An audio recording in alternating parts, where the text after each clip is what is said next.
Hello guys, welcome back to this channel. In today's video, I'll be showing you how to blur a moving object with InShot application.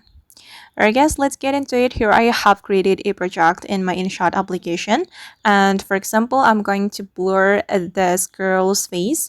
So first of all guys, we can click on the text option. Then you have to select detail and select blur, and here you can select the type of the mask you would like to use for your video, and I'm gonna go with the circle. Okay, then you can place this blur effect to the object you would like to make it blur like this. Okay, and if we want to make this blur effect follow the moving object, we can use the keyframe feature. Just click on this check mark, and this is the keyframe feature. But before we use this keyframe feature, we can make this blur effect align with the video like this.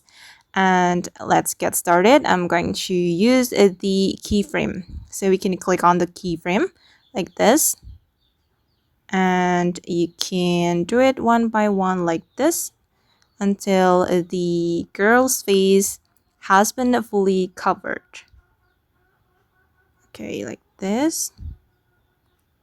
You can do it one by one until the rest of the video. Okay. Okay, and I think it's done. Now let's just take a look at the final result. And this is the result. Alright guys, and that's how we can blur a moving object with InShot application. I hope this tutorial will be useful for you. Thank you so much for watching, and see you on the next video.